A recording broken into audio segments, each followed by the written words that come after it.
The midday heat clung to the walls of Carter's auto garage like molasses. Fans whirred overhead but offered little relief from the Texas sun. Inside, the smell of grease, burnt rubber, and engine oil hung heavy in the air. Wrenches clanged against metal as half a dozen mechanics toiled on busted engines and dented hoods. Amid the rhythmic chaos, a familiar figure stepped into the garage, a skinny teenage girl with oil-stained jeans and her late father's tool belt slung around her tiny waist. Well, look who's back," Rick chuckled, leaning over the hood of a half-open truck, the princess of pistons. The other men laughed, but Carter, the owner, simply glanced up from his clipboard. He didn't say much, but everyone knew he tolerated Emily because of her dad, the best mechanic Carter had ever hired. After her father passed, Emily showed up almost daily, always watching, always learning. Today, though, Emily wasn't just there to watch. Rick waved a wrench in her direction and shouted, "Why don't you go try your magic on that beast in the corner?" He pointed at the rust-covered red Camaro gathering dust beside the wall, a legend of failure in the garage. The engine had baffled 3 senior mechanics. Some said the wiring was haunted. Others swore the pistons were cursed. Carter had given up trying to fix it, using it now to prop up boxes of spare parts. Emily looked at the Camaro, then back at Rick. "You're serious?" she asked, brushing a loose strand of hair from her face. Rick laughed. "Sure, why not? Fix it and I'll eat my toolbox. Mess it up and stop pretending to be a mechanic." A hush fell over the garage as everyone turned toward the girl who had just been challenged in front of men twice her age and size. Without a word, Emily walked to the Camaro. She opened the hood slowly, like unveiling a long-forgotten secret. The engine looked worse than she remembered. Cracked hoses, disconnected plugs, wires knotted like a jungle. But she didn't flinch. While the others saw chaos, Emily saw patterns. Her father had taught her to listen to engines. She took a deep breath and mentally mapped what she needed. "Got a 12-gauge red wire?" she asked without looking up. One of the younger mechanics hesitated, then handed her a bundle. She accepted it, nodding in thanks. Rick leaned against a pillar, arms crossed, smirking. This should be good. Emily ignored him. She was already deep in thought, sketching circuits in her mind, rewiring a beast no one else believed in. She started detaching parts carefully, placing each one in a neat row on a worn-out mat, just like her dad had shown her. Within 30 minutes, the atmosphere began to shift.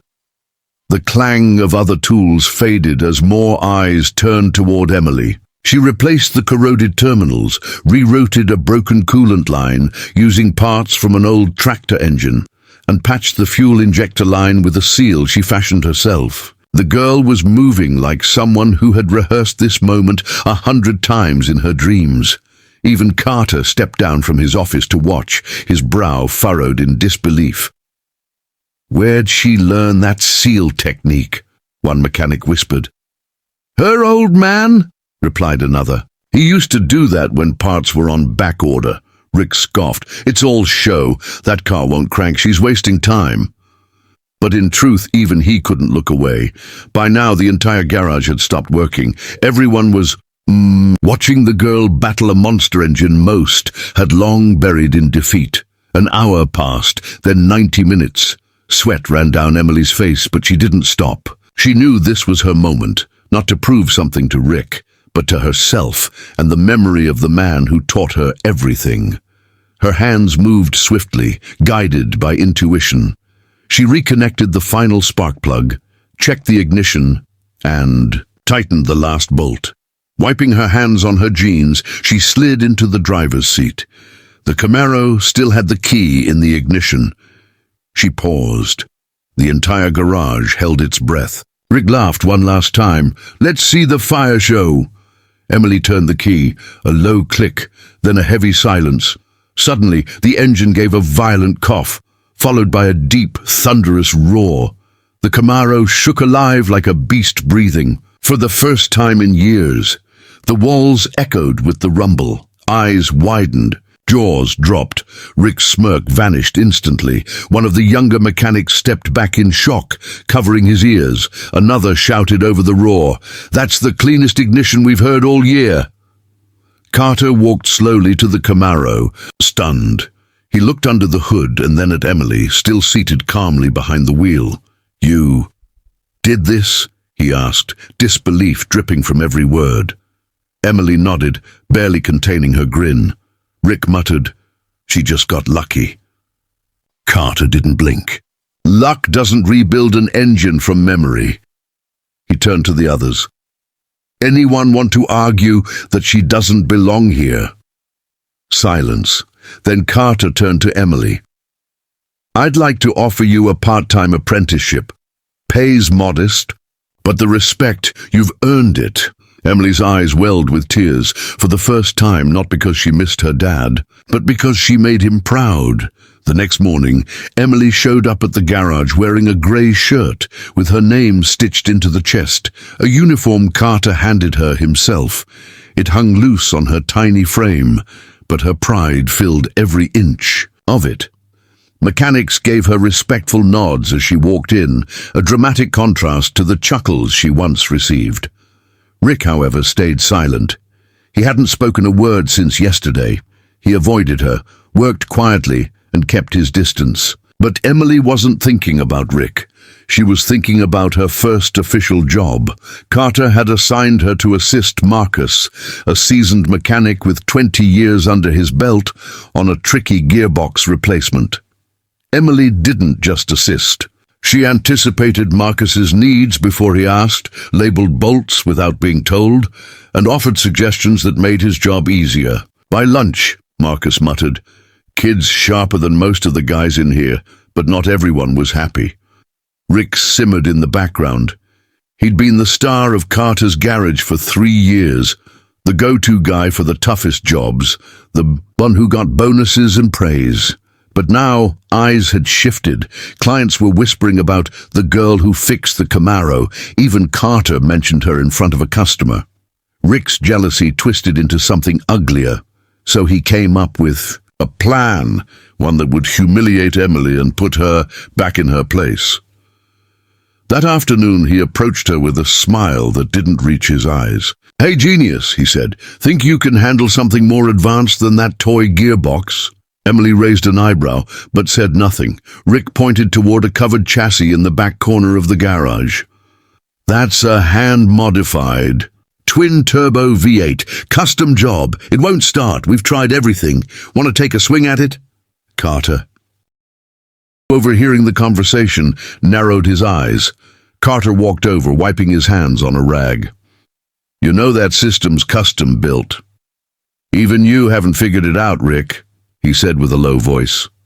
Rick shrugged. "She's the new star, right? Let's see her magic." Emily could feel the weight of every eye on her again. She stepped toward the covered engine and slowly lifted the tarp.